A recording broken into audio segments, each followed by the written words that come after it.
Évoluant à quelques centaines de milliers de kilomètres des étendues désertiques de la Lune, voici la Terre, petite perle brillante d'un bleu intense perdu dans l'océan infini des millénaires.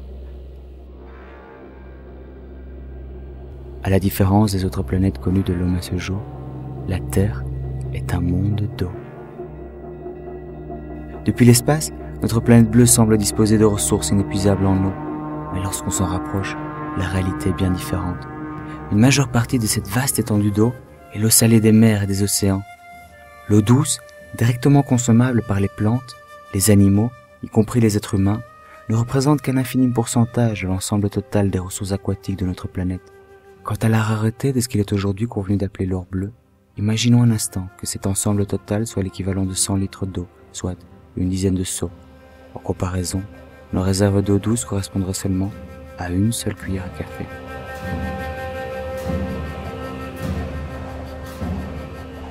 Lorsque nous voulons de cette eau douce et fraîche, nous n'avons qu'à ouvrir le robinet, où l'eau paraît jaillir de manière inépuisable. Mais beaucoup d'entre nous ignorons d'où vient ce précieux liquide tellement vital dans notre vie quotidienne. D'où vient l'eau que nous buvons tous les jours? Pour sortir du doute, remontons ensemble le cours de la rivière, dans l'espoir de trouver la source.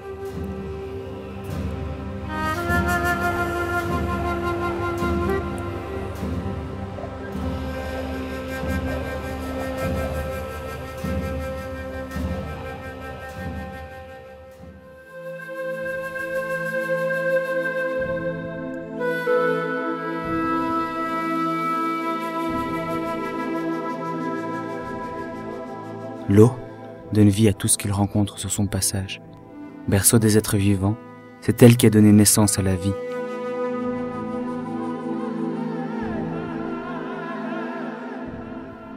L'eau qui coule des fleuves à la mer, s'évapore dans les océans, devient nuage, retombe dans les forêts. L'eau qui vit dans les arbres, les oiseaux, et qui dort gelée dans les montagnes sous forme de neige, est aussi l'eau de notre salive, nos cellules, nos organes, l'eau qui irrige notre cœur et le fait battre.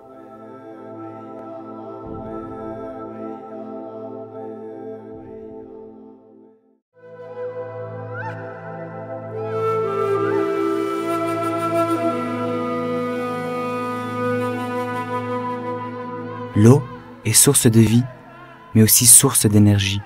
Pendant des siècles, l'homme a utilisé la force des rivières pour moudre son grain. Aujourd'hui, cette force produit une grande partie de notre énergie.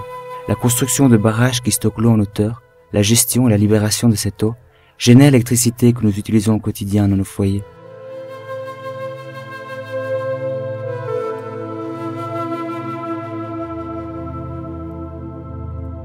Mais d'où provient toute cette masse d'eau? Soudain, au loin, nous arrivons à contempler une forêt engloutie par une dense couche de brouillard. Se pourrait-il que l'eau provienne de ces collines? En montant, l'atmosphère devient de plus en plus imposante, humide, froide et silencieuse. Il semblerait que dans ces forêts, le temps se soit arrêté pendant des millions d'années. C'est ici qu'on retrouve le royaume des organismes du passé géologique, avec ses fougères arborescentes et ses étranges oiseaux.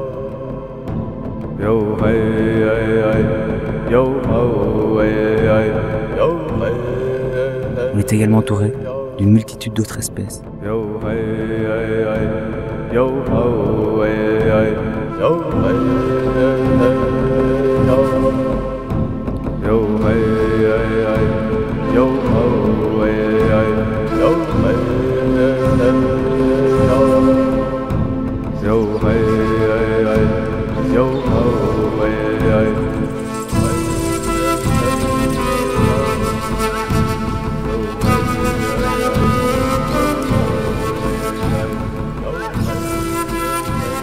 Nous nous trouvons dans la réserve naturelle protégée El Triunfo, située dans le sud-ouest du Mexique.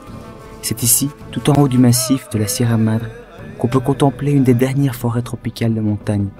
Ces forêts baignent dans une brume quasi permanente, et c'est pour cela qu'on les surnomme les forêts de nuages. Dans ces forêts, comme partout ailleurs, les arbres absorbent l'humidité et la pluie provenant des nuages.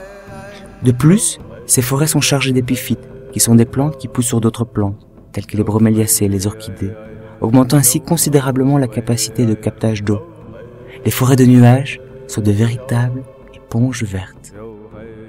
La forêt achemine lentement chaque goutte d'eau vers leurs feuilles, leurs branches, leurs troncs, et alimente de cette manière les sols, les ruisseaux et les rivières.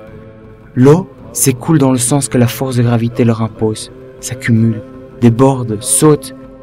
Elle cherche son chemin vers les zones basses pour aller s'engloutir dans des courants d'eau plus importants, formant ainsi le bassin hydrographique des grands fleuves.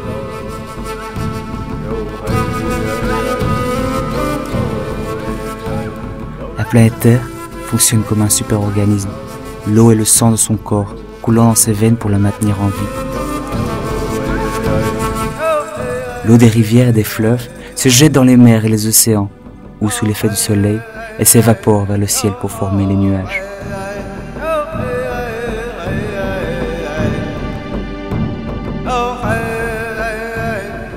La pluie de ces nuages tombe ensuite sur la terre, dans ces montagnes, ces forêts, ruisseaux, rivières, fleuves, réseaux souterrains, barrages et foyers. Et après le long voyage de son écoulement, retourne à la mer pour poursuivre son cycle ininterrompu.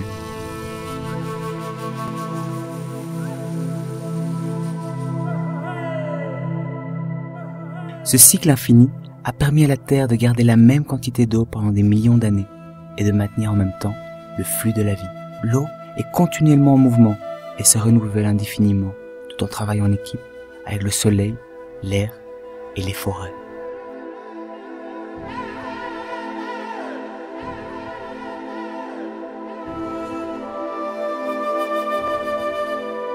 Cependant, la déforestation en vient à modifier ce cycle de l'eau. Sans sa couverture végétale, indispensable à un écoulement progressif, l'eau de pluie ne peut plus être absorbée ni retenue par les sols nus. La forêt perd ainsi sa fonction d'éponge verte, menaçant l'équilibre du cycle de l'eau. Incapable désormais de s'infiltrer correctement dans les sols, l'eau, en période de forte pluie, s'écoule trop vite, provoquant glissement de terrain et inondation, et se raréfie en période de sécheresse.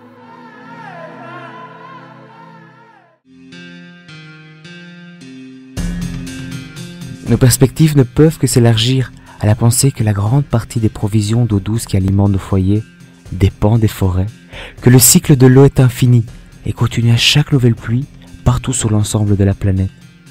Nous ne pouvons oublier que tous les éléments de ce cycle dont nous faisons également partie sont intimement entrelacés et il est par conséquent indispensable de maintenir vivant son équilibre millénaire.